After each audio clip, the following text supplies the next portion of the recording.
तो कुछ इक़दामात हैं, छोटे छोटे इक़दामात हैं जो हम उठा सकते हैं, कुछ स्टेप्स हम सब ले सकते हैं इस बुराई को ख़त्म करने के लिए।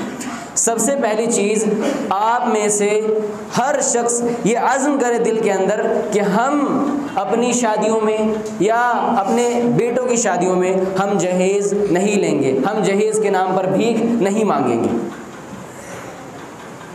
दूसरी चीज़, दूसरा स्टेप जो हमें उठाना चाहिए इसके लिए, कोई रिश्ता आता है हमारी बच्ची या बहन के लिए और वो जहेज़ के नाम पर हमसे भीख मांगता है, आप फ़ौरन उस रिश्ते को ठुकरा दीजिए। अल्लाह रब्बुल इज़्ज़त आपके लिए उससे बेहतर रिश्ता लेकर आएगा।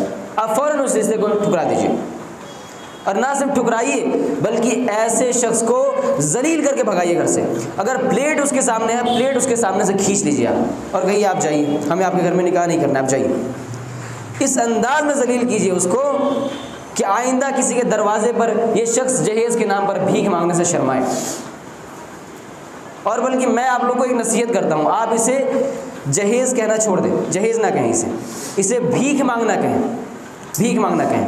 इसको इतना आम कर दीजिए कि ये भीख मांगने वाले लोग शर्माएं, जो ये शादी ब्याह के मौके पर जहेज़ के नाम पर जो ये लोग भीख मांगते हैं, ये लोग शर्माएं। तो दो चीज़ें हमारे सामने हो गई, हम खुद नहीं लेंगे, हमारी बच्चियों के लिए कोई इस तरह का रिश्ता आएगा हम ठुकरा देंगे। तीसरा स्टेप, कोई इंसान ये कहकर हमें जहेज़ देने की कोशिश करता है क्योंकि मुआशरे का दबाव है, मुआशरा बोलता है आपने अपनी बच्ची को कुछ नहीं दिया, तो मुआशरे का भी एक दबाव होता है कि बच्चियों के निकाह में जहेज़ देना है। मुआशरे वाले पूछते हैं बच्ची को क्या दिया तुमने, तो अगर कोई शख्स कहता है कि हम अपनी बच्ची को दे रहे हैं, आप उनसे कह दीजिए बच्ची को देने के लिए पूरी ज़िंदगी पड़ी है, आपको शादी ब्याह के मौके पे क्यों देना है, आप मत लीजिए।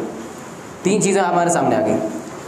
चौथा स्टेप, हम ये अहद करें, ये अज़्म करें हम सब कि हम लोग किसी भी ऐसी शादी में नहीं जाएंगे जिनके बारे में हमें मालूम है कि इस शादी के अंदर जहेज़ लिया गया है या दिया गया है।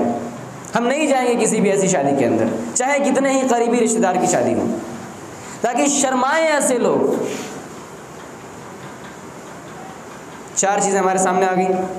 पांचवी चीज़ हम मौलवियों के लिए है कि हम लोग कोई भी ऐसा निकाह नहीं पढ़ाएंगे जिस निकाह के बारे में हमें मालूम हो गया कि इस निकाह में जहेज़ के नाम पर भीख लिया गया है या भीख दिया गया है। नहीं पढ़ाएंगे हम लोग ऐसा निकाह।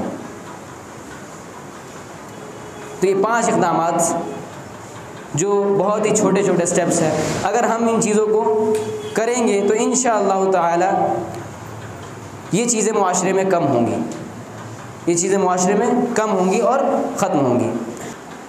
आप ज़रा सोचिए, आज के दौर में एक बच्ची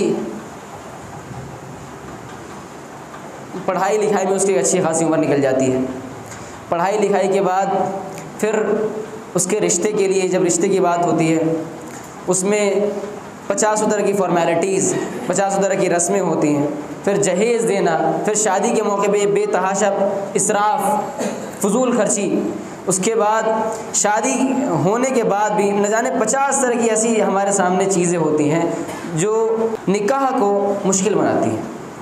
ये सारे जो रस्म व रिवाज हैं मुआशरे की, ये सब निकाह को मुश्किल बना देती हैं। और जब निकाह मुश्किल होता है मुआशरे में तो पता है आपको क्या होता है, जब उन्हें मौका मिलता है तो बुराई की तरफ आसानी से चले जाते हैं। तो इस तरह के वाक़यात क्यों? क्योंकि शादियों में ताख़ीर, फिर रिश्ता मिलना इतना मुश्किल, अच्छा रिश्ता मिलना मुश्किल, रिश्ते मिल भी रहे हैं तो जहेज़ की डिमांड ऐसी है। तो इतनी सारी परेशानियां हैं, इन सब परेशानियों ने निकाह को मुश्किल बना दिया है। और आप देखेंगे कि ये जो लोग जहेज़ देते हैं ना, टूट जाते हैं पूरी तरह से।